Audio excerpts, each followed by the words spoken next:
Hi, everyone. Welcome back to the Match+Book series on the EBPL podcast. My name is Paul. I'm the Adult Services Librarian here at EBPL, and I am the host of the Match+Book series. If you're just joining us, what we like to do is pick out a topic, go in all different directions with it, but we try to give you recommendations for something that you previously may not know about, or maybe it's a new genre to explore, something that you were previously unaware of, and it will open your eyes to a new type of book that you weren't previously engaged with. What I did in our last season was go through some longer books because it was in the winter. I figured, especially this winter, the weather we had, that people would not want to be outside as much. You want to cozy up with a good book, and if it keeps your attention, you might want to read 800 pages of a good book. So what we did was we recommended some extremely long books that you might be able to get through and in an entire winter. And so what we want to do this time, what the season's changing, it's getting nice outside, we want to spend more time outside. And so I figured what we would do is focus on books that maybe you could read in 2 sittings. I would say something slightly longer than a novella, maybe just a short novel. So that being said, I want to start with a book called Exiles by Mason Coile. This is I would say somewhere between a mystery, horror, and science fiction, kind of a blend of all three. And it picks up in the middle of a spaceship flight to Mars, where a group of Americans are set to be the first ever to colonize the planet. Now, there's already some uneasiness, some rockiness at the beginning. We're not really sure why this is happening, but it's palpable. There's a feeling of distrust in the air. And so when we get to Mars, we meet another group, but this group is all robots. And the robots had gone ahead of the humans in order to set up the colony, to build the lab, the residency, everything that they would use to make their colonization a more fluid transition from Earth. And so when they get there, though, the robots have been around for a while. They've developed their own personalities, their own thoughts. And so this wasn't really part of the equation. And so what we have is a group that is already not quite right with each other, interacting with a group of robots. There's some sort of bizarre interaction that takes place. A lot of the horror in the book comes from the realization that they are on Mars and that they can't go back to Earth, and how the psychological ramifications and how that affects them. And so we see some sort of slip into their worst version of themselves, into somebody that they don't really recognize. And so as this manifests, we see a creeping sense of horror take over. And it's really slow and really well done in the book. Definitely check that out if you like any of those 3 genres. I guess I should add as an addendum, if you are some type of optimist in this area who thinks, yes, we could go to Mars and colonize the planet, and if you have really high expectations for humans and how far we could strive, that might not be the best book for you. But that's okay. It's not for everybody. With that being said, we will go in a different direction with our next book. It is called Headshot. It's by Rita Bullwinkel.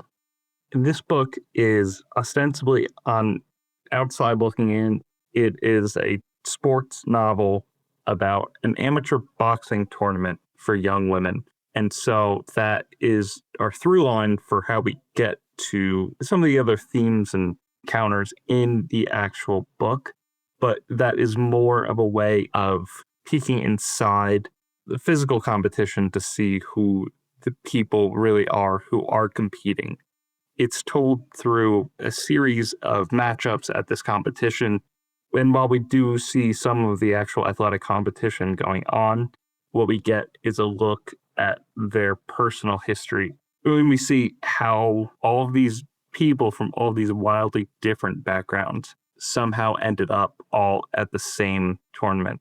At times, you can get lost in the other aspects of the novel that you almost forget it's taking place at this boxing tournament. And what we see here in the range of competitors isn't just one type of person attracted to something like this. We see some of the young girls who are trained and who have a high degree of pedigree and who work with specialists to help them along the way. And we see others who are flying by the seat of their pants and more on the amateur side and just trying to really make something of themselves on their own. And so what this illuminates and brings to the forefront of the book is this notion of talent versus pedigree, underdogs versus favorites. There's elements of like rich and poor. And through all of these themes, you get to know the characters very well. All 8 of them are very well rendered with their own motivations, own internal struggles, all different backgrounds. So while we do get to see all of these themes at work, it still doesn't trend toward things like stereotypes. It's still, they feel fully formed 3-dimensional characters. And so that's why it works very well. In the span of just 200 pages, it still shines through where we get to know each individual competitor.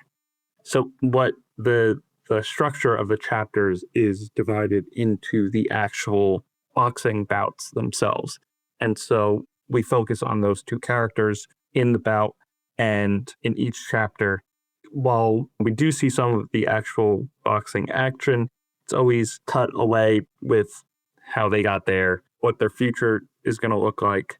We are jumping back and forth. And what this book does very well is I found myself rooting for each character at a certain point in the book where you think, oh, I think this person deserves to win, or this person deserves to win.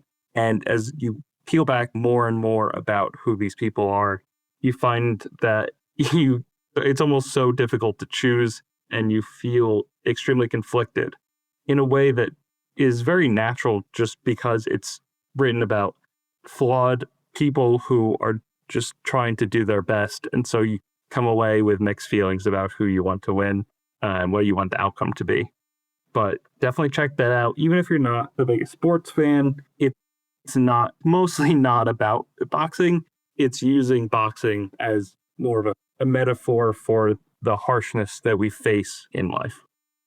The last book I wanted to discuss is The Turn of the Screw by Henry James. This classic novella dates back to 1898 and it's paved the way for a lot of horror and gothic fiction over time. It opens with a nanny who's received a new position at a forlorn estate on the edge of town, eerie. There's overgrown hedges. There's a mansion that seems to be falling apart. A lot of gothic hallmarks that we know today seem to be present. She is the nanny for 2 children, very well behaved, but at the same time, very distant, odd, mostly silent. And so it creates this feeling of tension in the text, and you kind of don't understand why the children are like that. But it gets weirder as the children seem to be haunted by these phantoms who are following them around. And while this should cause some sense of trepidation in them and horror, they seem more just to have its childlike wonder and attraction to the phantoms. And so the nanny is rightfully, obviously, perturbed by this whole situation. But she really needs this job, let me tell you. And what occurs is almost like this possession of the children. And it seems like the nanny might be the only sane one there and the only one willing to do anything about it to try to stop these children from being fully possessed. Now, over time, you start to wonder whether these specters, instead of actually just haunting the children, you start to wonder if the children are maybe in on it in some way. And so this flips the dynamic. It makes this ghost story rightfully more complex than you thought it would be going in. And I don't want to say too much beyond that, but that is just a reframing, recontextualization of the whole book. There's more after that, more supernatural events, more twists, but that is just one element where once it happens, you start to recontextualize and rethink everything you knew about the book up until that point. And so James does a great job along the way of keeping those little elements at play, keeping some degree of uncertainty that is present in the novel with the relationship between the children and the nanny. It's present for us as well as the reader and what we think is going on. And so he does a great job of always keeping you on your toes just a little bit. So yeah, definitely check out those 3 books, all short reads, read in a day or two. They're easy to get through, all different types of books. And if you are looking to get your own personal recommendations for things you might want to read, what you can do is go to the Explore tab on our website. There is a tab that says adult reading, and from there you could fill out the Match+Book form, and I'll send you some personalized reading recommendations. You can find all other episodes of the Match+Book series, as well as all other episodes of the podcast. Thank you all for listening, and thank you to Melissa Hosick for editing this episode.